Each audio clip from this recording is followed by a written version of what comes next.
j'ai regardé la demi-finale Ah, du Master, Ouais. ça jouait, C'était pas mal. surtout la première, deuxième était plus déséquilibrée finalement. Dans toute une demi quand même, de cette année. Ouais, c'est pour ça, ça a été plus déséquilibré. Alors je m'attendais à Alcaraz, il avait même montré Wimbledon d'ailleurs qu'il était capable de lui rentrer dans le même à Roland Garros, donc il est sacrant. Mais là, il n'a pas tenu la route hier. Non, mais bon, Même s'il y a eu quelques points accrochés sur l'ensemble. il y a assez de quelques points accrochés en deuxième set, mais rapidement, C'est intéressant. Sinner avait pu embêter Djokovic en poule. Mais là, je pense que la finale va être assez. Souvent, quand ça se passe comme ça, la sœur, celui qui perd en poule a tendance à gagner derrière. Et en plus, en fait, je pense que Sinner aurait dû tuer Djokovic en faisant exprès. Bien, Charles-Henri, bonjour. Bonjour. Écoute, bienvenue pour ouvrir ce 7e numéro de Table Ouverte. Pour l'actu, alors tu prévois la sortie d'un nouveau livre. Alors, Exact. on fait d'abord la pub pour l'ancien, celui que tu avais sorti en quelle année? En 2019, c'était juste avant ce qui devait être officiellement le Brexit, mais qui avait été repoussé Ah oui, d'un c'est an à 2020. Donc très bien, je vous le recommande. D'ailleurs, il n'y a pas eu d'équivalent de ce livre-là. Je ne crois pas que... Non, j'ai pas vu de traité vraiment sur le plan économique spécifique à l'Union européenne. Je crois pas qu'il y ait d'autres ouvrages, en tout cas à ma connaissance. Donc celui-ci est toujours évidemment en vente. Et donc là, tu prévois pour là très bientôt, pour décembre, la sortie d'un nouveau bouquin qui s'appellera... Qui s'appellera Nos grands défis du 21e siècle, énergie et immigration. D'accord. Donc il y a un vaste chantier et vaste programme. Et qu'est-ce qui t'a poussé à l'écrire? C'est l'évolution peut-être du débat public sur ces questions-là qui est très très rapide en quelques années avec la crise évidemment énergétique qui... C'est ça qui est intéressant. annoncé, quoi. Exactement, il y a eu la crise énergétique notamment, mais en fait quand on regarde les faits, ça a commencé même avant, mais ça a été exacerbé avec le conflit et l'invasion de la Russie par l'Ukraine où les prix du gaz ont explosé et de facto du fait de modes de calcul des prix dans l'Union européenne, du marché européen de l'électricité comme on dit, les prix qui ont explosé chez nous. Et finalement, cette crise a montré ce qu'on sait d'un point de vue physique, mais c'est-à-dire que l'énergie actuelle n'est pas éternelle. On a beaucoup d'énergie, que ce soit le pétrole, le gaz, qui ont une durée de vie qui va être limitée parce que son renouvellement se fait sur des millénaires alors que notre consommation est très forte et toute l'économie repose notamment sur le pétrole. Donc on se rend compte que l'énergie n'est pas éternelle et l'énergie, c'est pourtant normalement la base en fait, du niveau de vie actuel. Si on regarde historiquement, le niveau de vie entre Antiquité et Moyen-Âge, il a stagné parce qu'on n'a pas eu de progrès technique d'un point de vue énergétique. Ça a vraiment explosé après avec l'utilisation machines à vapeur, puis ça a encore plus explosé avec l'utilisation du pétrole. C'est en fait notre civilisation actuelle, d'un point de vue prospérité, d'un point de vue économique, repose sur le pétrole. Et comme on va arriver au bout de tout ça, il y a une vraie dimension énergétique. Et évidemment, il y a aussi le changement idéologique dont tu as parlé avec la place du nucléaire, dont je parle beaucoup dans le livre, qui est normalement l'atout français. De retournement un peu d'opinion. Un retournement de l'opinion, c'est-à-dire que semble indiquer les études en tout cas. Les sondages montrent ça. On avait pendant des années, avec un lobbying considérable, à la fois des Verts, en partie de l'Allemagne, ce que j'explique beaucoup dans le livre. On avait cette tendance anti-nucléaire et quand on regarde les sondages il y a quelques années, les Français étaient majoritairement anti-nucléaires. Et donc, ça a alimenté, si j'ose dire, le bébé parce que les politiques, par démagogie, ont pris des positions anti-nucléaires, ont fait des alliances avec des partis qui étaient anti-nucléaires et ce qui a mis des bâtons dans les roues finalement de notre pépite et de notre atout considérable. Parce qu'on a un peu laisser tomber cette filière, quoi. Mais même, on pense souvent à Macron, Hollande, mais même les Républicains déjà. qui se disent pro-nucléaire. Alors certes, ils avaient lancé le chantier de Flamanville qui met du temps, mais à part ça, il n'y a rien eu. C'est-à-dire qu'il y a eu zéro investissement dans le nucléaire. Donc quand il n'y a pas d'investissement nucléaire, c'est simple, les ingénieurs ne vont plus là-dedans. Il y a des pertes de compétences, des pertes de savoir-faire. Et surtout, c'est ce que j'explique aussi dans le livre, l'Union européenne a été au niveau énergétique un boulet considérable. C'est-à-dire que c'est l'Union européenne, finalement l'Allemagne à travers l'Union européenne qui a voulu notamment saccager EDF et là-dedans, les Républicains ont bien évidemment été complices. La loi NOM et ce qui a donné après l'ARENH, ça s'est fait en 2007, donc sous Nicolas Sarkozy. Donc on ne peut pas nous dire derrière que non, les républicains ont toujours été pro-nucléaire. Dans les faits, par leur décision, par leur soumission à l'Union européenne, ils ont alimenté, c'est-à-dire la baisse du nucléaire. Et il y a d'autres problématiques aussi qui sont réglementaires. On en parle parce que récemment, il y a eu la France, c'est la Cour des comptes, a expliqué que la France devrait payer certainement 900 millions d'euros d'amende. Ça, oui. Parce qu'il y a une vieille directive qui était de l'époque là aussi de LR, qui à l'époque statuait qu'il fallait 23% de la consommation à base d'énergie renouvelable à partir de 2020. C'est une directive. Hein. C'est une directive. Ouais. On était les directives RED, il y en a eu une, deux, et là on en a la troisième. À l'époque c'était 23%, on en est à 19%, et donc on va devoir payer une amende.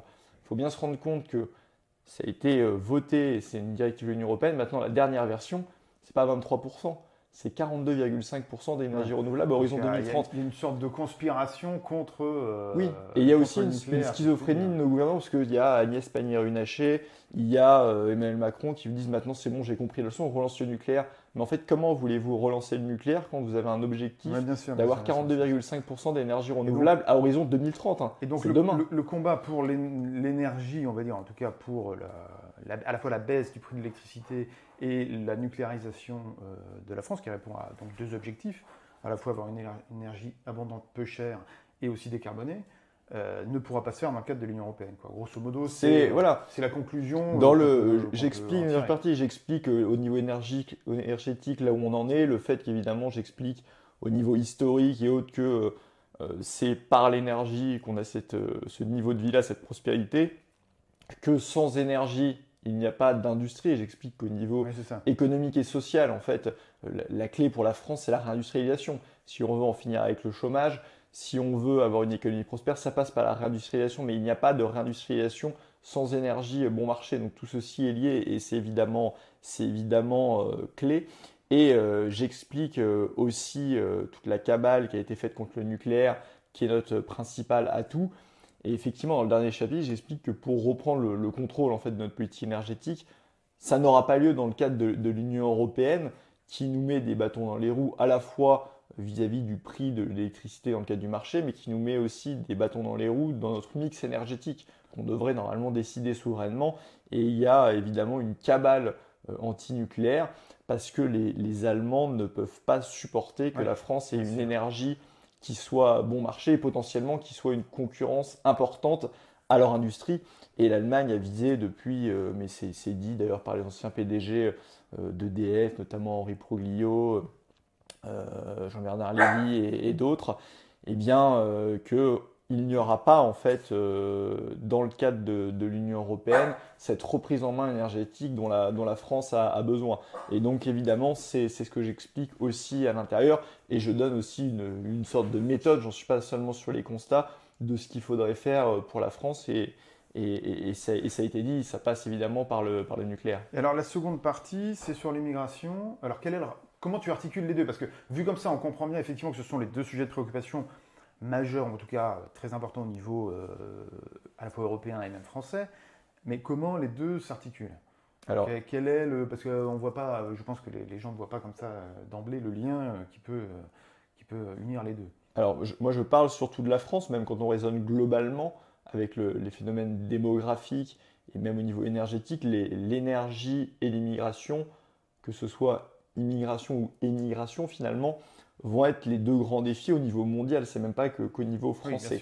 Et quand on regarde au niveau mondial, on sait très bien, en partie du fait du réchauffement climatique, mais pas que, qu'il va y avoir des migrations de population, mais même sans ça, les différences de niveau de vie fait que les différences démographiques, avec une Europe qui est en déclin démographique, au contraire une Afrique qui va encore doubler de population d'après les projections, on sait très bien qu'il va y avoir, du moins qu'il y aura des tentatives de flux migratoires. On le perçoit déjà. Voilà, on le perçoit déjà et il y en aura. C'est pas à venir, c'est en cours. Quoi. Si l'Afrique n'a pas un accès énergétique abondant à un développement local, en fait, ça va encore plus renforcer le phénomène. Parce que pour fixer les populations, il faudrait aussi, et d'ailleurs j'ai vu qu'il y avait un projet, je crois que c'est au Burkina, de par la Russie, de faire une centrale nucléaire là-bas. Oui, ça serait évidemment peut-être les petits réacteurs. Voilà, évidemment que l'Afrique, pour se développer, a aussi besoin d'une énergie bon marché, alors que là, à part le Nigeria qui a du pétrole et autres, ils n'ont pas accès à ça. Donc ça sera aussi une des conditions nécessaires à leur développement.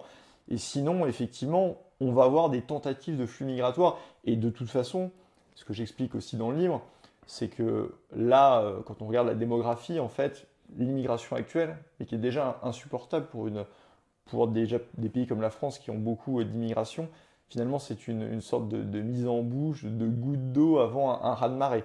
Et la question est comment on va faire pour lutter contre cette immigration. Il faut déjà voir, et c'est ce que je explique dans le livre, le premier chapitre explique toutes les dynamiques démographiques qui sont différentes, la tentation pour certains pays européens qui ont une démographie très basse, je pense à l'Espagne, au Portugal, à l'Italie et à l'Allemagne, en majorité. On est, je crois, au niveau de l'Union européenne, que 1,6 enfants par femme, donc c'est rien. Et très récemment, la commissaire au marché intérieur a encore dit non, nous avons besoin d'immigration. Le seuil de renouvellement, c'est 2,1. 2,1, oui, exactement. Donc on est sous le seuil on de est renouvellement. très très loin du seuil.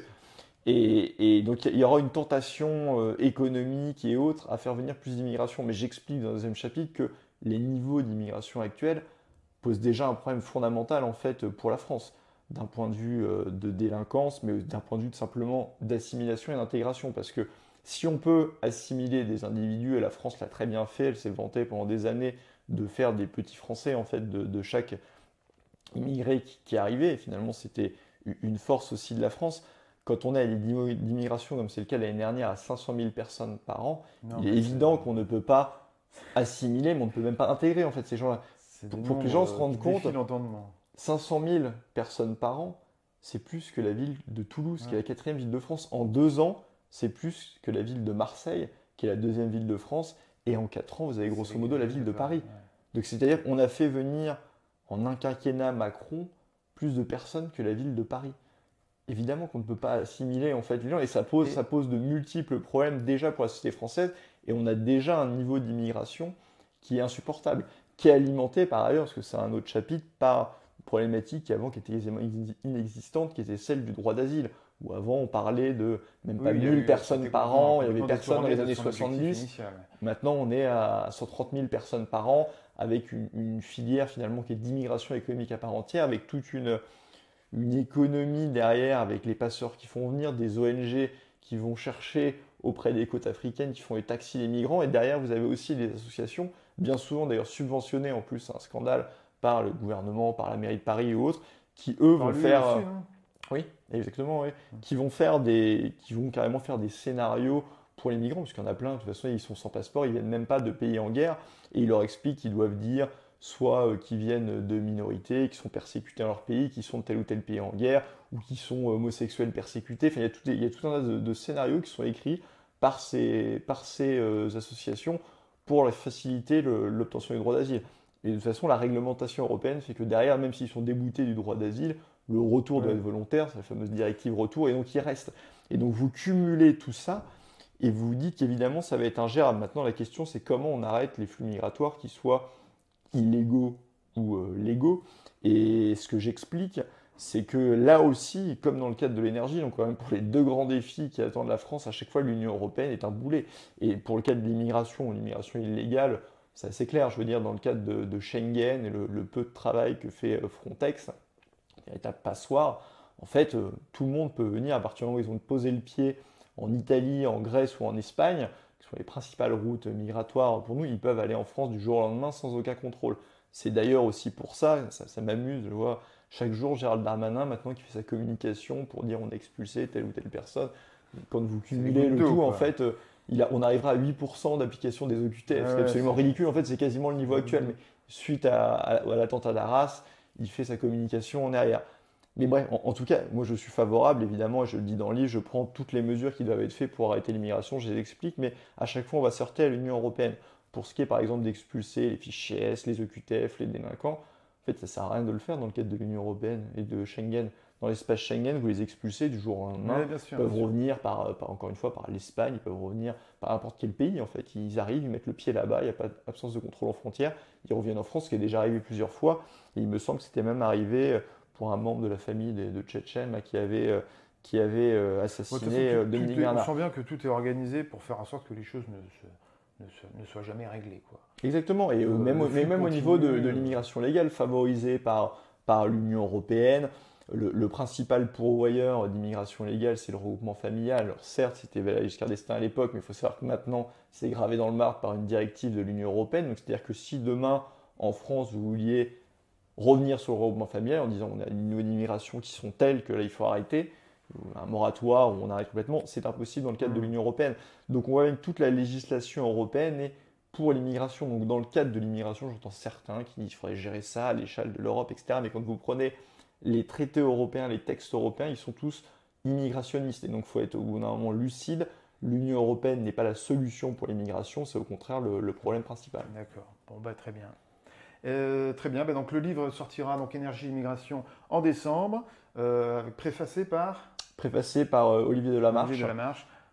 Donc voilà, écoutez, une bonne idée de cadeau pour, pour les fêtes de fin d'année et une bonne suggestion de lecture. En tout cas, moi je vous le recommande pour l'avoir lu attentivement. C'est vraiment extrêmement direct et très, très bien sourcé et documenté. Voilà. Et d'un point de vue, j'ajoute juste d'un point de vue militant, ce qui est intéressant, c'est que c'est pas centré sur l'Union européenne. C'est-à-dire que dedans, il y a 2 chapitres qui évoquent le rôle de l'Union européenne là-dedans.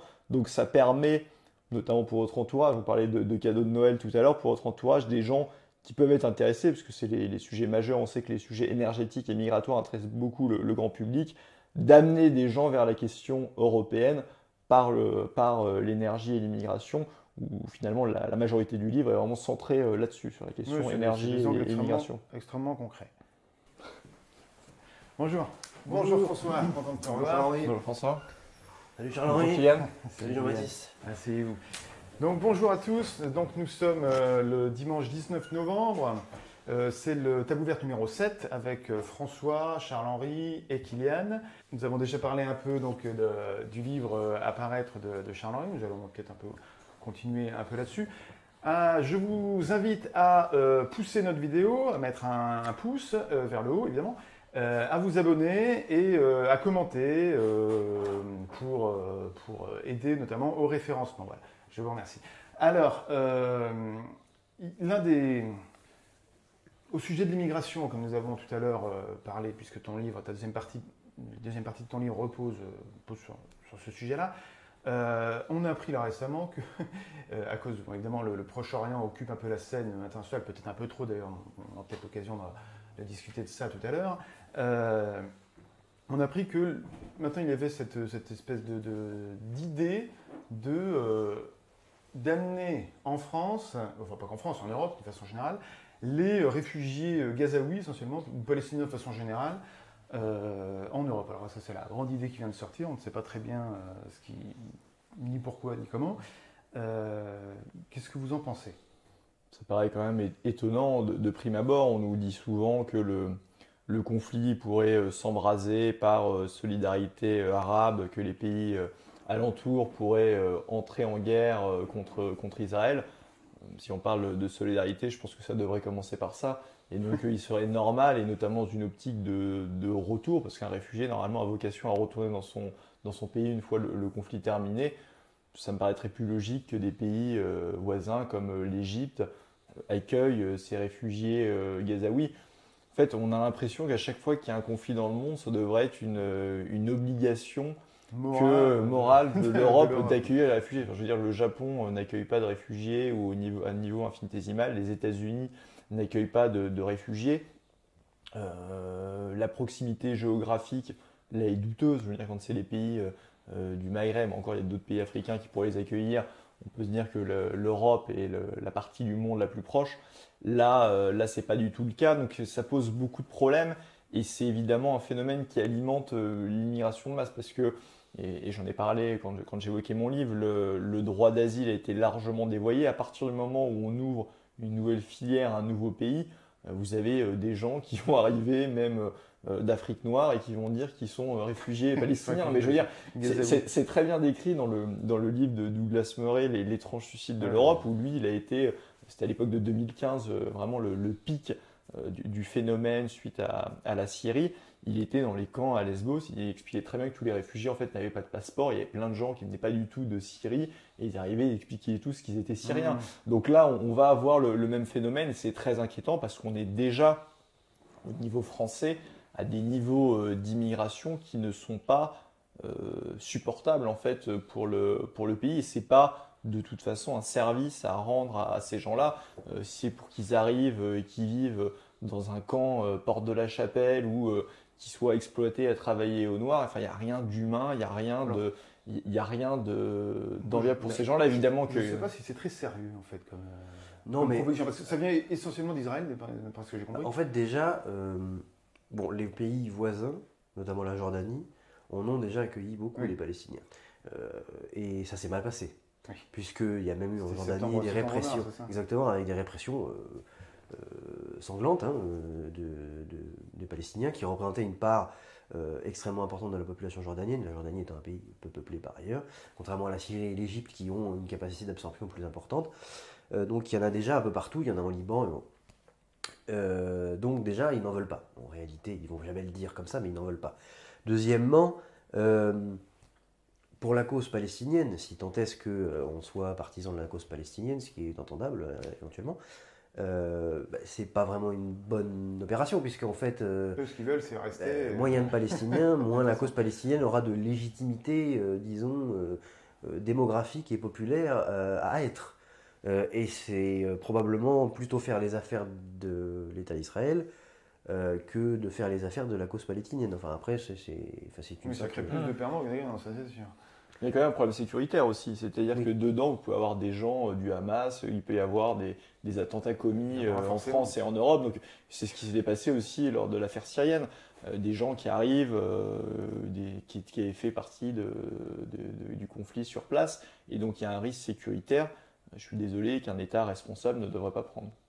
Et alors, au sujet même du conflit entre Israël et la Palestine, entre Israël et Gaza, ou entre Israël et le Hamas, ça dépend un peu comment on voit la chose. En France, ça a quand même atteint, là, même en Europe, mais en France particulièrement, quand même, ça atteint quand même je trouve il y a une obsession là-dedans qui est quand même extrêmement préjudiciable au débat public, de façon générale. Ça fait maintenant 1 mois, 5 semaines, quoi, grosso modo, que les choses ont commencé. J'ai l'impression qu'on n'entend parler que de ça sans arrêt, quoi. Ça éclipse même les inondations là, qui ont lieu en ce moment en France. J'ai l'impression que tout le monde s'en fiche. Il y a, je ne sais plus combien, 10 ou 15 000 personnes qui sont quasiment les pieds dans l'eau. Enfin, qui sont les pieds dans l'eau d'ailleurs, c'est pas quasiment. Qu'est-ce que ça dit sur ce qui est devenu en fait la France, finalement? Moi, j'ai l'impression que on ne s'appartient plus en quelque sorte. Il y a voilà, même les sujets qui devraient nous intéresser, on voit que tous les partis politiques, LFI a fait son beurre sur eux en disant, on a tous vu Jean-Luc Mélenchon dire ah oui, la France est dehors pour soutenir, la vraie France est dehors pour soutenir. Alors un beurre rance, parce que je pense que je suis pas sûr que ce soit très profitable pour la FI sur le plan électoral. Ben ouais, ça dépend parce que beaucoup prêtent à Jean-Luc Mélenchon une stratégie qui est assez cynique, qui est de dire au final que son objectif c'est d'être le premier à gauche pour recueillir un vote utile, comme ça a été le cas en 2022, et si il fait carton plein, mais ce qui n'est pas le cas à l'heure actuelle, parce que les populations d'origine immigrée votent relativement peu. Mais il se dit que s'il fait le carton plein, compte tenu de la démographie, il sera largement le numéro 1 à gauche, et son fantasme, c'est d'être face à Marine Le Pen et d'essayer de refaire le coup du barrage absolument grotesque. Et donc c'est ça son objectif électoral. Moi je ne pense pas que ça arrive, ou en tout cas peut-être pas de son vivant, mais c'est pour vrai que c'est une stratégie cynique et assez dégueulasse. Mais ça amène quand même... Déjà il y a un deux poids deux mesures, c'est-à-dire que c'est vrai que la classe politique française ne parle plus que de ce conflit-là, avec une sorte de communautarisation et d'injonction à se positionner dessus. Il y a assez peu de voix pondérées. Mais surtout, si on veut faire de la géopolitique, pourquoi ce conflit-là et pourquoi personne parle de l'Arabie Saoudite et du Yémen? Je veux dire, ça fait beaucoup plus de morts, personne n'en parle, et il y a une sorte d'hystérisation complète sur ce conflit israélo-palestinien, mais qui est irresponsable, parce que la France est quand même la première communauté musulmane et juive d'Europe. Et c'est complètement, au contraire, irresponsable de mettre l'accent là-dessus, que la France, et je suis le premier à le dire, doit avoir une position gaullienne, respecter les États, mais gaullienne, c'est pas non plus de dire n'importe quoi. C'est-à-dire qu'évidemment qu'il ne peut pas y avoir de négociation et de paix tant qu'à minima le Hamas n'est pas renvoyé les otages. Enfin, je veux dire, si demain la France était victime d'un attentat avec 1500 personnes mortes, et en plus à l'échelle d'Israël c'est encore plus comme ils sont moins nombreux, mais évidemment que tout le monde voudrait une réponse forte et personne ne voudrait arrêter n'importe quelle opération militaire tant que des otages français, parce qu'il y aurait des otages, Oui, je il sais y a pas. aussi des Donc otages français. évidemment il faut une solution, et ça c'est la vision de long terme, il faut une solution à deux États, il faut aussi une France un tant soit peu neutre, mais là on est tout le grotesque d'Emmanuel Macron qui dit que la France doit avoir un soutien inconditionnel à Israël On au n'a rien début. compris, Ça n'a aucun sens, un soutien inconditionnel à un État. Il n'y a personne, ça n'existe pas. C'est-à-dire que peu importe ce qu'il fait, vous le soutenez. Non, c'est pas possible.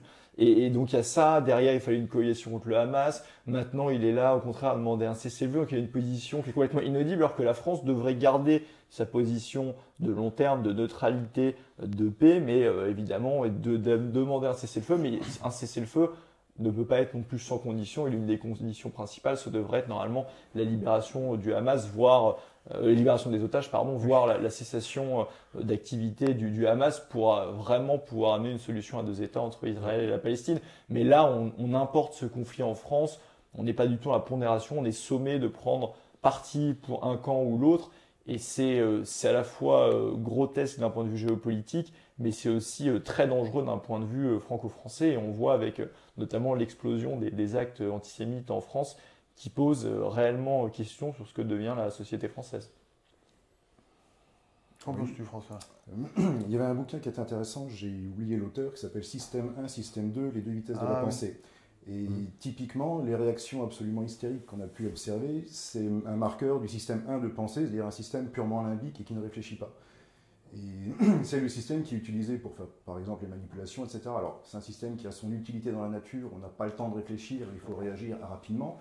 Par contre, dans une société dite démocratique, avec des enjeux de long terme, etc., il faut activer le système 2 de pensée, qui est beaucoup plus rationnel.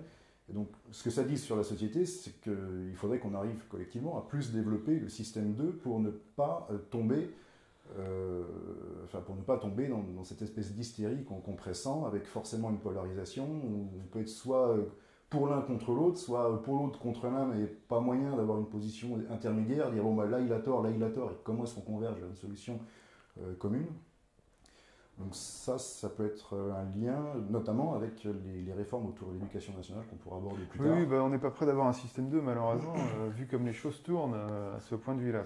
Ensuite, malheureusement. Et surtout, la France a peu la main là-dessus, donc ça ne sert pas à grand-chose de s'écharper. alors l'influence, les moyens de pression que peut avoir la France sur Israël sont très faibles, puisque... en réalité, il y a très peu de pays qui ont un moyen de pression sur Israël, à part les États-Unis, parce que les États-Unis sont un important fournisseur d'armement encore. La Russie aussi un peu. Bon, on a peu de moyens de pression, mais par contre, on est impliqué, qu'on le veuille ou non, puisqu'il y a des Français dans les morts. C'est-à-dire qu'on avait des concitoyens. C'est ça le plus extraordinaire de l'histoire, je trouve. Alors après, ça pose une question plus profonde de la double nationalité, mais qui n'est pas valable qu'avec Israël, qui est valable en fait avec toutes les doubles nationalités. Mais nous sommes impliqués de toute manière. Ensuite, la grosse problématique, c'est les deux grandes questions, c'est comment on arrive à un point où, on l'avait déjà vu avec l'Ukraine, mais là c'est encore plus intense, comment on arrive à un point où chaque conflit hystérise littéralement le débat en France. Au point où, à part les invectives et s'écharper sur les plateaux, il n'y a plus rien en fait. Le débat ne tient sur plus rien. En fait, il n'y a pas véritablement de débat. On se jette des ordures à la tête. La deuxième question, c'est celle de l'état de la diplomatie en France. C'est-à-dire que le ministère des Affaires étrangères est invisible. Il est invisibilité par le président de la République qui cherche à prendre le premier plan. Qui a été repris de voler par le Quai d'Orsay, ce qui est inédit. Et qui prend des initiatives sans s'en référer à personne. C'est pas la première fois, c'est pas le seul sujet où il le fait. Et donc il prend des engagements, parfois même publics, sans en avoir référé à personne, en conférence de presse. Je pense qu'il doit improviser dans les toilettes avant d'aller c'est possible, écrire quelque chose sur peut-être son discours devant le miroir dans les toilettes. J'ai l'impression qu'il s'imagine avoir des idées lumineuses de l'instant à la Taxi Driver, qui lui permettent de créer, qui lui donnent l'impression de créer un momentum où il a la main et où il semble dicter les affaires soit du pays, soit du monde. il se trouve que ça nous rend complètement inaudibles, en fait, puisqu'on ne sait plus alors, quelle est la position de la France. Officiellement, il faudrait un État palestinien reconnu par tous et un État israélien. Oui, mais où, dans quelle proportion, que faut-il faire du Hamas, que font des otages, et la colonisation en Cisjordanie, on en fait quoi enfin, Oui. Moi, je pense qu'il faudrait dissocier. Il y a plusieurs. Enfin, d'abord, pour revenir sur ce que tu disais, j'ai l'impression que si les gens s'écharpent à ce point sur ces questions-là, c'est parce qu'en fait, ils ont envie de s'écharper. C'est ça, ma plus grosse inquiétude, c'est que pour le moment, on s'écharpe sur des conflits qui nous sont extérieurs, et de moins en moins, puisqu'effectivement, comme tu l'as souligné, c'est deux communautés très présentes en France, et on va finir par s'écharper entre nous. C'est obligatoire. À un moment donné, quand tu finis par te disputer, c'est comme dans les couples, hein, tu disputes sur les sujets annexes, puis après tu te disputes sur les menus, puis tu finis par te jeter les assiettes au visage, quoi. Donc le menu est important. Oui, bien sûr, mais tu vois ce que je veux dire. C'est-à-dire que moi j'ai l'impression que ça trahit en fait l'état de guerre larvé qu'il y a dans la société et que tout le monde, à son niveau, ressent plus ou moins, quoi. Oui. Et c'est ça la grosse inquiétude. Quand il dit qu'il ne faut pas importer le conflit, moi je dis mais ça fait longtemps que le conflit malheureusement est importé en fait.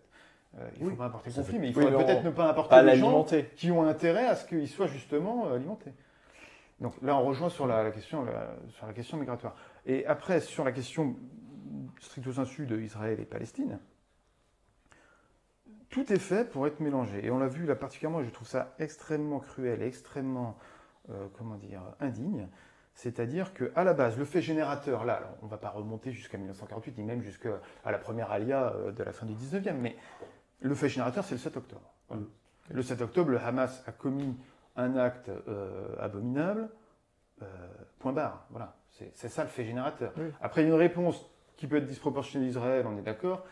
Ça, c'est un peu un autre débat. Mais tout est fait dans la propagande, on va dire, anti-israélienne pour masquer le fait générateur. Il n'est quasiment jamais parlé. Les gens qui défilent en vous disant il faut un cessez-le-feu, mais d'accord, il faut un cessez-le-feu, mais pourquoi ils ne parlent jamais des otages? Les otages sont passés complètement sous silence. C'est la même chose, il ne peut pas y avoir de cessez-le-feu inconditionnel. Alors qu'il y a des Français. Donc nous avons aujourd'hui des gens qui se réclament de la nationalité française, qui défilent avec des drapeaux palestiniens dans le pays, en demandant un cessez-le-feu d'Israël, sans mentionner une seule fois la libération des otages français. Dans quel état c'est ça la guerre en fait. Et le pire étant que sur le fait générateur, effectivement, c'est le 7 octobre, mais ça va remonter plus loin en expliquant derrière, mais ce qu'il y a une réalité, la Cisjordanie, etc. Bien sûr. Donc ils essayent d'alimenter. Mais si on veut revenir au fait générateur plus loin, on s'en sort jamais, parce qu'en fait, il y a des torts des deux parties. Si on remonte plus loin, il faut rappeler que... Si on regarde la Bible, ça fait 4000 ans qu'ils se tapent dessus. Et quand Israël a été reconnu par l'ONU, ils ont été attaqués dès le lendemain. Donc en fait, les torts sont largement partagés. Donc c'est vrai que c'est un peu ridicule de pouvoir remonter. Effectivement, il faut aller au dernier fait, qui est le 7 octobre, à la situation en cours. Et je suis d'accord, je suis favorable, moi, à un cessez-le-feu. Mais il ne peut pas y avoir de cessez-le-eu tant que les otages ne sont pas libérés. Enfin, je veux dire, ça serait vis-à-vis inacceptable du point de vue israélien. Mais oui, c'est ça le problème. C'est qu'en fait, on ne prend pas réellement. Non, on fait tout pour occulter. Parce que des deux parties, il y a effectivement des arguments qui sont compréhensibles, qui sont mis en avant, mais quand on est dans une hystérie et qu'on est sommé comme ça de prendre position, en fait, l'argument de l'autre n'existe plus. On a une position caricaturale où tout est de la faute d'Israël, ou voilà, c'est un peu dans ce genre de délire dans lequel on est actuellement. Et je pense qu'une des solutions serait, au point de vue peut-être international, je ne sais pas dans quelle mesure c'est faisable, mais de dissocier. D'un côté, il y a la bande de Gaza et le Hamas, avec la position palestinienne qui, quand même, est essentiellement sous l'emprise du Hamas. Il ne faut quand même pas se faire se raconter bande des de Gaza histoires dans quand lequel on connaît il y a les méthodes du Hamas. plus de colonies d'ailleurs. Comment? Oui, qui sont ils sont donc responsables des actes qu'ils commettent quand même. À un moment donné, on ne peut pas demander la souveraineté, un territoire, l'indépendance, et puis en même temps dire non, vous savez, c'est la faute du voisin. Bon. Et après, il y a la Cisjordanie, dans laquelle Israël mène une politique effectivement coloniale, revendiquée d'ailleurs comme telle, auquel il faut absolument que ça cesse. Mais pour moi, c'est deux choses différentes. Et j'ai l'impression qu'il y a quand même deux Palestine, en fait. On parle toujours de palestinien, mais à mon sens, il faudrait... À l'heure actuelle, oui, c'est un peu le... Mais de toute manière, la solution à deux États, c'est-à-dire la création d'un État palestinien qui soit membre de l'Assemblée générale de l'ONU, qui soit reconnu par une grande partie des États du monde, peut-être pas tous, n'est possible que si déjà la question territoriale est réglée. Oui. On ne peut pas créer un État qui serait avec des frontières mouvantes. La Cisjordanie, alors moins les territoires peuplés de colons israéliens on n'en sait rien. C'est-à-dire, quelles seraient les limites de la Cisjordanie, on n'en sait rien. Même la frontière orientale avec la Jordanie pourrait être questionnée, Ouais. on n'est pas à l'abri. Et d'un autre côté, Israël, puis la bande de Gaza, ça n'est pas possible en fait. Il ne peut pas y avoir d'État palestinien avec deux enclaves séparées par Israël, avec laquelle les tensions ne cesseront pas.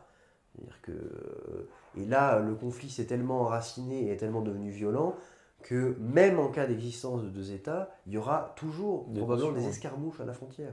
Et il y aura toujours probablement des revendications territoriales. Il y aura toujours des nationalistes israéliens qui revendiqueront la Cisjordanie, puisque la Cisjordanie, c'est la Judée-Samarie. Oui, bien sûr. La question de Jérusalem n'est pas non plus réglée. C'est-à-dire, que fait-on?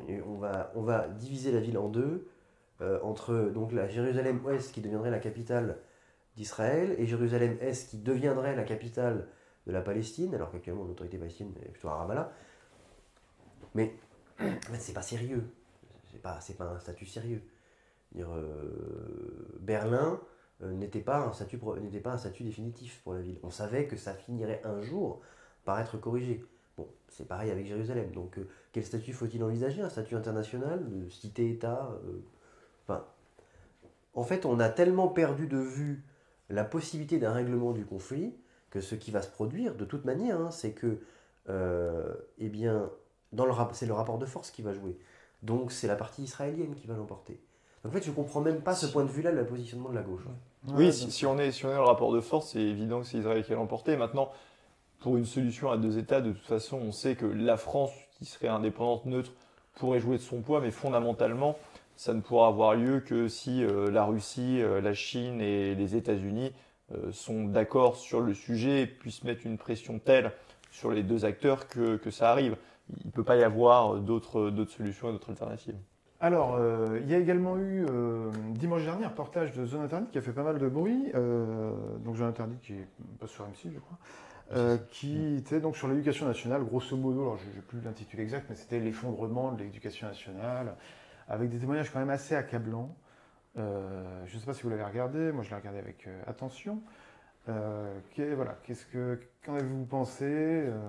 Quelle est votre opinion de la chose? Avez-vous vous-même d'ailleurs peut-être une opinion sur l'éducation nationale et son état de décrépitude avancé? Le reportage était assez édifiant, donc après il faudra savoir, ce que je ne sais pas, c'est quel échantillon des lycées et des collèges le reportage représente. Si c'est représentatif, c'est extrêmement inquiétant en effet. D'autant, on va très probablement, pour diverses raisons, vers des temps compliqués, comme on faisait noter tout à l'heure. Il va être important d'être capable de développer des pensées rationnelles et de long terme pour trouver des solutions aux problèmes qui vont arriver. Et c'est bien tout l'enjeu, normalement, dans ma perspective de l'éducation nationale, de former des citoyens capables de vivre en démocratie. Et c'est pas tellement l'impression qu'avait donné le reportage, où les savoirs fondamentaux sont même plus acquis, on ne sait plus compter, on ne sait plus lire.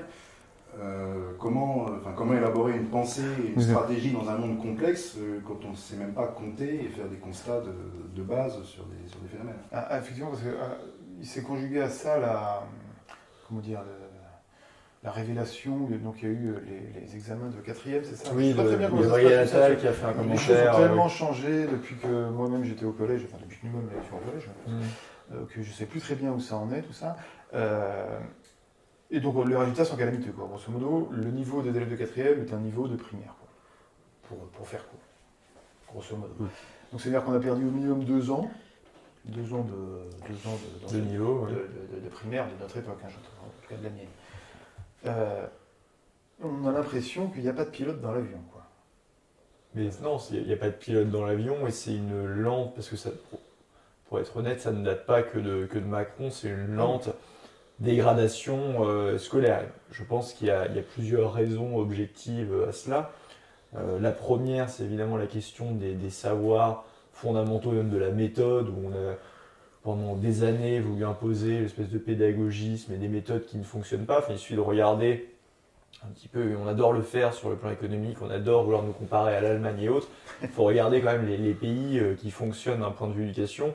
C'est très souvent des pays asiatiques qui, eux, sont restés sur des méthodes à l'ancienne d'enseignement. Ce qui me fait aussi penser qu'on met souvent la responsabilité sur les écrans, les tablettes, etc. Enfin, ça existe aussi en Corée du Sud, ils ont des très bons résultats scolaires. Donc, si ça peut jouer évidemment sur l'attention, sur beaucoup de choses, je pense qu'il y a un vrai problème des méthodes et aussi de la discipline et même de la sécurité qu'on peut regrouper avec autre chose, mais qui est le reflet de la société et notamment avec une immigration de masse dont on a parlé.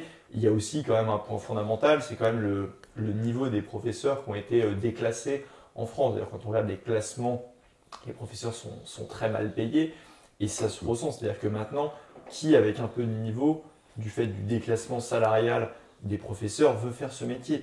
Et ça pose mais ça pose un vrai problème. Oui. Ça pose un vrai problème parce que à mon époque, en tout cas qui n'est pas si lointaine, hein, j'ai 35 ans, il y avait quand même encore à chaque fois, alors je dis pas tous les profs, il y en avait qui étaient à un niveau extraordinaire, mais il y avait au moins sur une classe un ou deux profs qui étaient inspirants et qui pouvaient donner envie aux élèves justement d'approfondir et d'avoir et de pousser au savoir et à l'éducation. Maintenant, le niveau est dramatique. Enfin, je lisais, pour donner un exemple très concret, ma sœur m'a montré les copies de ses petites. Enfin, le professeur, dans ses corrections, fait des fautes de français et des fautes de maths de base de division. Et pourtant, c'est quand même une école censée être privée, dans le Cher, etc. Mais c'est-à-dire que le niveau de rémunération des enseignants est tel que plus personne de qualité ne veut faire ça. Et ça c'est un vrai sujet.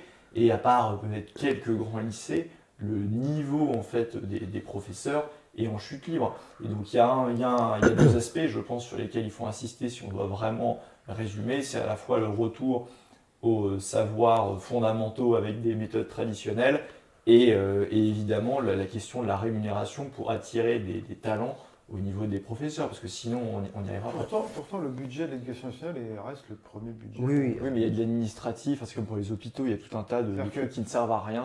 Non, mais ça prouve bien que c'est pas. Il y a une question de Pas moyens. qu'une question de moyens, c'est une question de choix des moyens. Alors il y a aussi, il faut voir que le budget est d'autant plus important que par contre les établissements. On a fermé des classes en zone rurale. Oui, ça, budget. on a fermé des classes, mais les établissements, donc primaire, maternelle, ce sont les communes qui sont compétents. Les collèges, alors non, c'était les départements, c'est plutôt les régions maintenant. Les régions, je crois, oui. Voilà, collège, lycée, mais les régions peuvent déléguer au département. Donc en plus de ça, l'établissement, c'est-à-dire les bâtiments en dur, et puis éventuellement les agents d'entretien, etc., tout ça, c'est les collectivités territoriales. Donc il faudrait ajouter ça aussi au budget de l'État. Oui, d'accord, c'est après, pas en fait, en compte dans le c'est le plus gros contingent de fonctionnaires de l'État, par contre, les professeurs, tout confondus. Mais les problèmes de recrutement sont tels que pour certains concours, comme le CAPES Maths, il n'y a plus assez de candidats pour le nombre de places. Et en plus, on est crème, puisque les gens qui ont moins de 7, on les prend pas, c'est une note éliminatoire.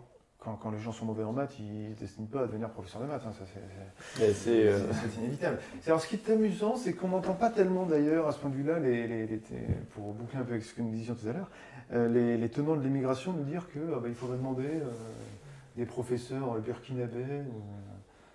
Peut-être que ça viendra, mais en tout cas, pour le moment, on n'entend pas tellement. Ils préfèrent les appeler pour ramasser les pommes ou je sais pas quoi. Oui, c'est la problématique des métiers en tension, c'est la même chose. Ils vont pas vous dire qu'il faut augmenter les formations et les salaires, ce qui normalement en plus devrait être une réponse traditionnelle quand même de gauche. On va vous dire maintenant il faut faire venir des gens pour faire les métiers en tension. C'est en gros faire venir des esclaves pour maintenir une pression à la baisse sur les salaires. Ce qui est hallucinant d'un point de vue de gauche, mais c'est malheureusement la ligne de la gauche à l'heure actuelle qui est dramatique. Et alors moi, ce qui m'avait marqué, vraiment le documentaire est assez, le reportage, pas un documentaire, ça, quoi que ce niveau-là, on ne sait pas trop, ce qui m'avait vraiment frappé, c'est dès le début, il montre qu'en fait, ils n'ont eu aucune autorisation de filmer. C'est-à-dire que le ministère a mis tout de suite... Et ça a été extrêmement compliqué. D'ailleurs, je me demande, je serais assez curieux de savoir comment ils ont procédé. Tu demandes la représentativité, en fait, elle est due. Comment dire, on peut critiquer ça, c'est un point qu'on peut critiquer dans le reportage, mais il s'explique par la difficulté qu'ils ont eu de faire un reportage, on va dire, c'est la deuxième grande muette. Ils ont été obligés eux-mêmes, leurs journalistes ont été obligés de s'infiltrer en postulant en tant que prof remplaçant, en tant que vacataire, en tant que surveillant, etc., dans différents établissements. Donc ils ont pris voilà, ce qu'ils avaient sous la main. Donc il y avait effectivement un établissement, je crois, dans l'académie de Créteil, il me semble, un autre, enfin en région parisienne, puis d'autres. Voilà, ça restait quand même assez bien distribué, on va dire. Mais c'est vrai qu'il y a enfin, c'est assez terrifiant ce qu'on peut voir. Je pense que tout n'est pas comme ça, évidemment, mais c'est assez dingue. Et comme tu le disais, le problème, c'est qu'on paye la politique qu'on a depuis les années 80. Il y a quand même aussi une sorte dans l'éducation nationale, je parlais de grande meute pour rigoler, mais il y a quand même le conditionnement de il ne faut pas faire de vagues. Et on le retrouve d'ailleurs dans les affaires de Samuel Paty, de Dominique Bernard. Et vraiment, il ne faut pas en parler, il ne faut pas faire de vagues. Et donc il y a une sorte de il ne faut pas faire de vagues, de comportement assez moutonnier. Et d'ailleurs, ce n'est pas très étonnant quand on regarde les détails des sondages. Maintenant, les professeurs, pourtant paupérisés par l'Union européenne, le point d'indice gelé, etc., votent massivement pour quelqu'un comme Macron. Donc on a une sorte d'hypnose collective, de moutonisation et de schizophrénie de l'éducation nationale qui est assez effrayante. Je voudrais rebondir sur ce que disait François, sur ce qu'a dit François sur en fait, il y a une part de plus en plus importante des enfants qui ne sait plus compter ni lire, et ce que disait Charles-Henri sur les quelques établissements qui sortent du lot. En fait, la grande crainte, c'est que on finisse dans une société à deux vitesses, avec une élite auto-entretenue, puisqu'elle reçoit les savoirs qui lui permettent notamment de maîtriser la complexité même du monde technique dans lequel nous sommes, et une masse laborieuse, en fait, qui pourra servir au passage à faire tous les boulots en tension, qui, elle, est incapable de sortir du marasme dans lequel elle est, pour différentes raisons. Et cette société à double vitesse avec des élèves qui vont sortir avec un niveau intellectuel très important et d'autres moins, mais d'autres, enfin même pas moins d'ailleurs, j'atténue le propos, mais même d'autres qui ont un niveau abyssal. Rudimentaire. Oui, mais même. On va atteindre un point qui n'a jamais été atteint dans l'histoire, à ce point, du moins sur ce niveau structurel, où une partie de la société va littéralement pouvoir considérer le reste comme du bétail. Mais c'est cohérent avec la société de service, en fait. En fait, c'est cohérent avec une société de service où il y a voilà, le petit pourcentage, la petite pincée de gens, l'élite, et puis les autres qui rendent service. Mais rendre service, c'est essentiellement du travail de domestique, si tu veux. Donc, tu n'as pas besoin d'avoir une très bonne formation. Je ne suis pas complètement d'accord. Si tu te ramènes à l'époque pré-révolution, tu avais une caste toute claire, tu avais une caste aristocratique et puis une caste laborieuse. Oui, mais ce qui fonde leur légitimité, ce n'est pas leur niveau intellectuel. Oui, même si effectivement, les positions sur intellectuelles... sur le principe d'une caste, tu as une caste médiatique qui maintenant joue le rôle d'un néo-clergé qui administre la pensée admissible, parce qu'on a bien un problème de pensée admissible autorisée. Après, tu as une espèce de caste aristocratique élective, où tout l'entre-soi, parisianisme notamment, enfin tous les gens ministres de l'éducation nationale qui passent par l'école alsacienne et autres et qui apprennent au fond de l'Aude au vivre ensemble, alors qu'ils sont dans le truc ultra fermé, parisianiste, etc. Et puis à côté, des masses laborieuses de tiers états. Donc pour moi, c'est une situation qui a déjà eu des précédents. Une sorte de et retour, qui s'est mal terminée au demeurant. Alors dans le schéma, j'entends bien, mais la légitimité des clercs, ce n'est pas l'éducation, et la légitimité de l'aristocratie, c'est pas l'éducation non plus. Mais effectivement, oui, le schéma est le même. Sur la stratification, en tout cas, on retrouve effectivement... Oui, c'est vrai. Mais là, on se retrouverait, et surtout dans un monde où le niveau, enfin, le volume général de connaissances est beaucoup plus important, et donc où l'importance et la compétitivité en fait de ce genre de connaissances est encore plus important. C'est-à-dire qu'aujourd'hui, le moindre domaine, mais l'agriculture, l'industrie, la construction, demande un niveau de connaissance qui est bien plus important qu'il ne l'était avant la Révolution. Et donc, mais même le quotidien, en fait. Le quotidien. Et donc, on va se retrouver dans une situation d'inaptitude.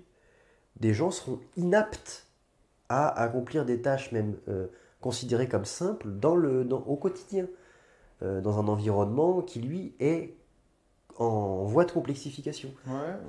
Oui, et l'intelligence artificielle ne pourra pas pallier à tout.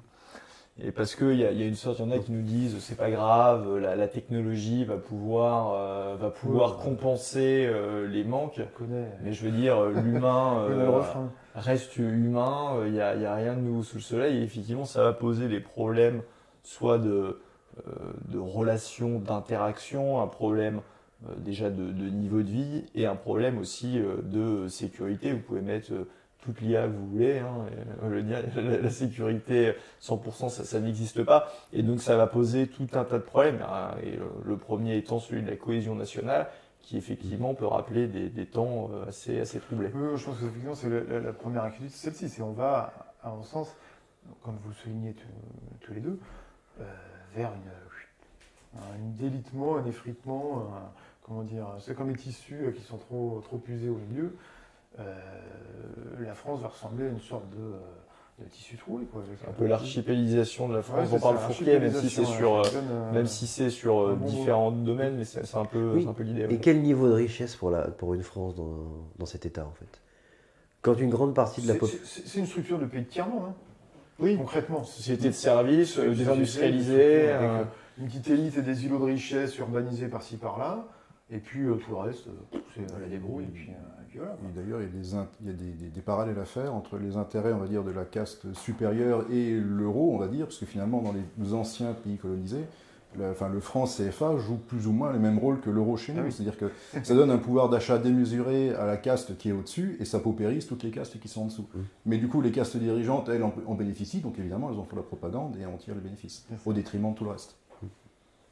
Oui, puis chez nous, il y a aussi une forme, c'est la même utilisation pratique, en plus d'une sorte d'idéologie complètement fanatique de la France dépassée, et donc il faut l'Union européenne, toujours penser l'Union européenne, et donc ce serait une sorte de sacrilège de remettre en cause la monnaie qui est l'euro, qui fait partie intégrante du dogme. Bien, merci de nous avoir écoutés jusqu'ici. On va passer aux faits marquants et aux perles. Alors, il y en a eu beaucoup au cours de ces 2 derniers mois. Charles-Henri, tu avais repéré quelque chose? Oui, alors moi c'était sur l'histoire du glyphosate, parce que vous avez certainement suivi ça. L'UE a décidé, faute de consensus, et c'est même avec une majorité des États membres qui étaient favorables à la prolongation, à prolonger de 10 ans l'utilisation du glyphosate. Alors au-delà même du glyphosate, parce qu'on a entendu tout et son contraire, il y avait un énorme lobbying des Verts là-dessus, un petit peu comme ils avaient fait contre le nucléaire. En soi, on n'a pas vraiment d'alternative crédible au glyphosate, donc la situation et la décision peut s'entendre.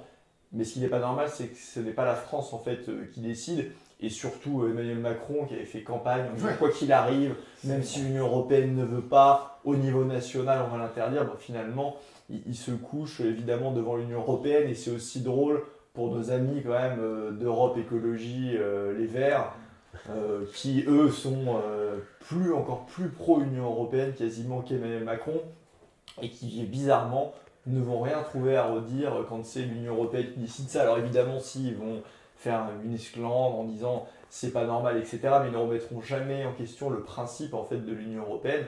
Sauf que ce qu'ils oublient, c'est que dans le cadre de l'Union européenne, en fait, à part le côté anti-nucléaire, anti-France qui sera toujours majoritaire, pour à peu près tout le reste, que ce soit si on voudrait relocaliser la production, qui est vraiment la base de l'écologie, que ce soit cette histoire du glyphosate ou plein d'autres domaines, en fait, ils sont ultra minoritaires, ils vont toujours être les cocus numéro 1 de l'Union européenne. Et donc, voilà, les Verts encore ridicules, mais on a l'habitude. Il faudra un jour qu'on fasse un petit sujet sur justement la prise de décision au sein de l'UE, pour montrer avec des exemples, et celui-ci pourrait notamment entrer dans ce cadre-là. Alors moi, dans un genre différent, mais qui rejoint un peu finalement cette espèce de paradoxe qu'il y a on défend des choses qui vont à l'encontre de nos valeurs, j'ai vu que Cluster 17 avait sorti un sondage. Alors Cluster 17, ça prend avec des pincettes, parce qu'ils ont eu, sur les sondages électoraux en tout cas, ils ont eu apparemment des méthodes très discutables, mais là c'était assez solide je crois. Un sondage qui est sorti dans la semaine là, dans lequel on apprenait entre autres que les Français d'extrême gauche, classés selon leurs critères d'extrême gauche, qui représentaient donc 5% de leur effectif, en fait utilisaient eux-mêmes à quasiment 50%, le plus en tout cas, les services de livraison à domicile. Donc voilà, c'est quand même assez amusant de voir que finalement la clientèle Uber est essentiellement, ils en ont conscience, essentiellement les gens, les bobos, on va dire, de centre-ville, d'extrême gauche, qui votent sans doute Mélenchon. C'est l'électorat Mélenchon de centre-ville, il suffit de voir le score Mélenchon à Paris qui est assez affolant. Alors ça se boucle quand même avec le fait que on comprend mieux pourquoi finalement ils sont favorables à l'immigration, puisque grosso modo Uber doit employer, enfin Uber, pas spécialement Uber, mais les plateformes, parce que Deliveroo ça va être pareil, Oui. emploient, je sais pas, peut-être à 90% des gens ou bien Si c'est pas origines de plus. l'immigration, ou bien des gens qui sont même parfois sans papier. On sait qu'on a eu des tas de scandales, puisqu'il y a des gens qui, notamment des jeunes qui ouvrent un compte et qui ensuite le sous-louent à des sans-papiers ou à des clandestins, etc. Voilà. Pour avoir déjà eu recours, ça m'est arrivé évidemment, à ce genre de prestations, il ne parle jamais français. Voilà. J'ai jamais été livré quasiment par un livreur capable de parler français. Alors, on dira, on leur demande pas, mais bon, ça reboucle encore une fois ce qu'on disait tout à l'heure, c'est-à-dire, Oui, il faut voilà, migrer pour ramener leur burger en truc ça et puis montre pour bien faire le que ménage. sous l'humanisme, comme souvent sous le discours humanitaire de il faut aider les gens, etc., en fait, ce qu'on veut, c'est des domestiques. Et c'est en fait retrouver le système, alors là, un peu le système colonial. Alors je sais que ça va faire, ça va abonder peut-être dans un sens un peu étrange, mais on trouve dégueulasse en fait. On a trouvé dégueulasse le système colonial dans lequel on avait une minorité de blancs qui se faisait servir avec les éventails, etc., un peu pour caricaturer, mais dans les pays colonisés, mais en fait on trouve ça très bien si ça se passe chez nous, quoi. C'est-à-dire si en fait on exporte les gens d'Afrique notamment ou d'Asie pour accomplir ici les tâches qu'on trouverait absolument lamentables dans leur pays. Enfin, ils trouvent ça très bien. Je dis on. Oui, bien sûr, mais c'était pas un on qui nous a fait voilà, je pense qu'il y a quand même là un gros problème de mentalité et c'est assez dégueulasse en fait. En fait, ça montre que derrière le soi-disant vernis éthique cache une perversion morale en réalité. Mais je ne sais pas s'ils s'en rendent compte. Je pense que là, on revient sur le problème d'éducation aussi. Je pense que les gens sont bêtes, quoi, à ce point de vue.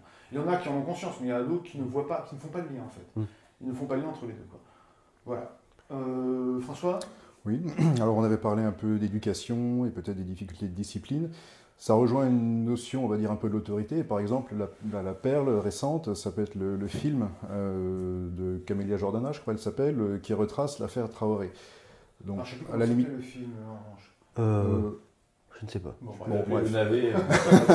Le navet. Voilà, et ce que je trouve assez incroyable en un sens, c'est que, bon, même si l'affaire est toujours en cours, on a quand même un certain nombre de faisceaux d'indices qui tendent à prouver que voilà, Adama Traoré était peut-être pas quand même le personnage le plus sympathique à connaître. C'était quand même à peu près avéré que c'était quand même largement un délinquant, pour ne pas dire plus. Alors maintenant, on les appelle Petit Ange. Oui, Petit Ange.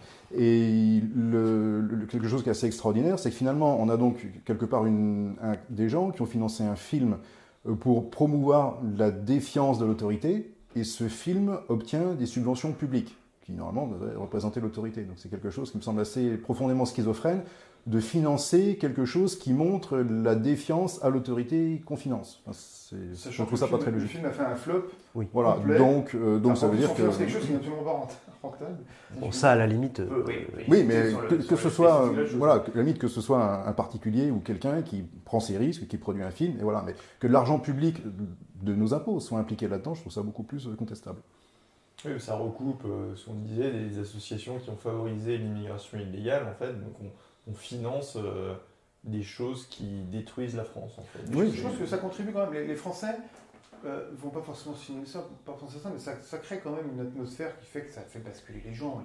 Ils ont bien conscience qu'on se fout de leur tronche. Oui. Puis à un moment donné, il ne faut pas prendre non plus les enfants du bon Dieu pour des canards sauvages, je me disais. Il ne faut pas mourir sur le cinéma, mais c'est pas pour rien hein, quand on parle du vote Front National, du vote profond, etc. Je pense que ça se greffe beaucoup aussi sur ce genre de choses qui cumulées, fait que les gens ne se sentent pas respectés, je pense. C'est vrai que le succès commercial... En dehors de l'affaire même Traoré, je veux dire, le succès commercial, finalement, se rapproche des films aussi très subventionnés de BHL, qui souvent, il y a autant de gens dans les salles que de membres de sa famille. Spécialiste des navets et des fours. Alors ensuite oui, alors moi je vais être beaucoup plus croustillant. Parce que bon, je vais cumuler deux perles, deux anecdotes hein, qui ont surgi dans les jours précédents. Donc d'un côté, on a la montée, disons, en puissance d'un nouveau secteur d'activité, en tout cas d'une nouvelle branche du secteur du ménage et de l'entretien, puisque apparemment au Royaume-Uni, au Canada aussi, se développe beaucoup un secteur qui est très lucratif pour les salariés qui y participent, par rapport à leurs collègues qui ne pratiquent pas dans les mêmes conditions, qui est le ménage nu. Donc en fait, voilà, donc c'est un nouveau champ. Le ménage, la personne qui fait le ménage est nue. Voilà, c'est ça. Oui. C'est-à-dire que c'est un nouveau secteur de la marchandisation, puisque, semble-t-il, il existe une demande, donc prête à payer. Je pense que certains présidents du FMI seraient très demandeurs. Peut-être, Ouais. peut-être, mais en tout cas, Ancien. donc ça semble assez lucratif. Je crois que la rémunération est 10 fois supérieure à l'heure à ce qu'elle est quand on est habillé. Est-ce que c'est un métier en tension? Alors je ne sais pas si c'est un métier Ça doit créer quelques tensions. Je pense néanmoins qu'il faut la main-d'œuvre ça demande une main-d'œuvre un peu qualifiée. Quand même. Oui. Je pense que. Mais enfin, on en rigole, mais c'est quand même quelque chose d'assez. Ça montre là encore une forme de décadence morale et c'est le lien que je voudrais faire avec la deuxième perle. Une forme, enfin pas de décadence morale, la décadence c'est un côté civilisationnel. Et de systématisation, parce que c'est financé. C'est-à-dire que les gens fassent le ménage nu, bon, alors regarde, ça En fait, faire, mais il y a un marché mais potentiel. c'est ça, quoi. Il peut être investi, pourquoi ne pas le faire? C'est ça, voilà. En fait, il n'y a plus de barrière morale au fait de se dire non, on va quand même pas Il n'y a pas de sacralité. quoi. marchandiser, transformer ce genre de relation qui à la limite pouvait exister de manière gratuite en transaction. En fait, le champ de la transaction s'étend toujours plus parce que après tout, puisqu'on peut le faire, pourquoi on ne le ferait pas? C'est ça. Il n'y a plus de barrière morale, éthique. Et donc, ça me permet de rebondir sur la deuxième. Un sénateur de la nation, un membre Du Sénat. Parlement français, un membre du Sénat, Joël Guerriau, donc sénateur, donc, qui est membre des indépendants, du groupe des indépendants c'est au indépendant. Sénat, et qui est donc Dans la majorité. Alors, il adhérent vient de Horizon. Ah, En oui, fait, ça, c'est bien Horizon. Les indépendants, c'est le groupe parlementaire, et il est effectivement membre d'Horizon, C'est donc ça, il a été c'est bien suspendu. Donc Horizon, Édouard Philippe, Nathalie Loiseau, Christian Estrosi, Voilà, c'est ça. pour que les gens aient un peu. La trinité voilà. d'Horizon, c'est ça, voilà, c'est la grande trinité d'Horizon. Et donc, Joël Guerriau aurait, donc il a été mis en examen, ses tests sanguins révèlent, disons, une grande diversité de Moi, j'ai tendance à dire que de drogue. c'est un pot belge à lui seul. Oui, c'est ça, c'est-à-dire que c'est pour le cyclisme, Il y a un c'est peu c'était un cocktail, oui. on a l'impression que BASF a inventé une nouvelle usine en France. Comme quoi, il y a bien bien un des problème d'énergie en investissements Allemagne. étrangers, Donc il a c'est pas été, en le fait, problème il est d'énergie poursuivi parce qu'il a, en fait, Oui, c'est ça. C'est-à-dire que il c'est pas- aurait. En fait, c'est pas exactement. C'est drôle. Le contexte, enfin, ça paraît grotesque, mais le contexte est assez C'est dramatique. assez glauque en fait. En fait, c'est très glauque, puisqu'il aurait, il prétend que non, mais tenté de. Donc, on va lui laisser le bénéfice du doute. Il aurait tenté de droguer donc Une collègue. une autre parlementaire, mais qui est Ah oui, membre de l'Assemblée députée, nationale, qui est députée, députée. Donc Sandrine Josso. Josso, Oui. voilà, qui donc aurait bu un verre qui contenait de l'ecstasy, elle se serait sentie très mal, etc. Bon, bien sûr, l'idée pour Joël Guerriau aurait été Oui, d'abuser d'elle. Donc c'est très glauque en fait, derrière le côté grotesque et pathétique, parce qu'en fait on a tellement l'habitude de ce genre d'affaires que ça devient un sujet de raillerie, mais en fait c'est extrêmement glauque. Et donc ça me permet effectivement de parler à nouveau d'indécence morale, alors que Joël Guerriau occupe une fonction éminente de représentation. Parce que outre le fait qu'il soit membre du Sénat, que ce soit un poste prestigieux, enfin un siège prestigieux, il est surtout représentant de la nation française, alors pas comme les députés, mais plutôt l'avantage, les collectivités, les sous-ensembles de la République française. Et malgré cela, il se permet des actes qui sont d'une indécence et d'une immoralité complète, qui sont donc des délits, voire même des crimes, tentative d'empoisonnement, qui montrent qu'il y a une forme de sentiment de toute puissance. Mais le nombre de politiques, d'ailleurs à l'Assemblée nationale ou non, qui sont mis en examen pour des affaires glauques comme ça, ça fait quand même froid dans le la dos. Macronie a démissionné. Et à chaque fois des justifications en plus complètement bidons, mensongères. Enfin, il faut écouter quand même l'avocat de ce monsieur, de ce sénateur sur BFM, qui explique quand même. Alors, le contexte est glauque, mais la justification m'a fait beaucoup rire. Il explique que quelqu'un aurait fourni à ce monsieur, alors il ne savait pas ce que c'était bien sûr, il lui aurait fourni un euphorisant, et donc voilà, peut-être un petit coup de déprime un soir, il aurait mis un petit peu cet euphorisant dans une une un coupe verre. à verre à champagne, qui se serait servi, et puis voilà. Et le lendemain, il aurait invité cette dame. En fait, il resterait certainement du dépôt, d'où les traces retrouvées, bien entendu, dans le corps de la victime. Et parce qu'il l'aurait servi dans ce verre-là, c'est pour ça que la députée a eu de l'ecstasy dans son corps. Alors, on ne sait jamais, mais ça paraît quand même grotesque, ça paraît fort, et ça rejoint d'autres affaires. On a vu des justifications Il y avait une complètement affaire encore bidons. pire au tout début, je me souviens, un proche de Macron qui avait été pris comme ça. J'ai plus l'affaire en tête là. Ça me Oui, revient au moment où on parle. Bigorne, Oui, ça, alors, Bigorne. une affaire glauque. Enfin, c'est un peu le même modus operandi, Là, si je peux dire. C'est d'autant plus glauque qu'elle était. Donc, il la connaît de longue date. Oui, ils sont amis, je crois. Oui, en tout cas, c'est ce qu'il prétend. Il l'a invitée chez elle. Alors, dans le cadre d'une fête, hein, elle n'était pas toute seule. Et il a profité donc un moment où elle était vulnérable, c'est-à-dire qu'elle n'avait pas l'intention de se défendre ou de se protéger. Elle pensait dans un cadre chaleureux qui l'accueillait et bon, semble-t-il, elle n'avait pas besoin de se défendre. Il a profité de sa vulnérabilité pour tenter de l'abuser, si tant est-ce que ce soit. La conclusion de tout ça, c'est qu'on a quand même une génération pourrie à la tête de l'État, à beaucoup de niveaux, sinon à tous les niveaux, à l'échelle européenne, à l'échelle nationale, et qu'il faut mettre un grand coup de balai, voilà, et reprendre le contrôle sur tous les aspects de notre vie sociale et politique. Voilà. Exactement. Les Chinois ont un dicton, le poisson pourri par la tête. Le fameux. On en sait quelque chose. Bien voilà, je vous remercie. Alors, par contre, un coup de balai, oui. Non, pardon. Je vous remercie. On conclut ainsi ce 7e numéro. Encore une fois, abonnez-vous, likez-nous, commentez et évidemment adhérez à Génération Frexit pour faire avancer la cause et pour qu'on puisse enfin reprendre le contrôle tous ensemble sur la France, tout simplement.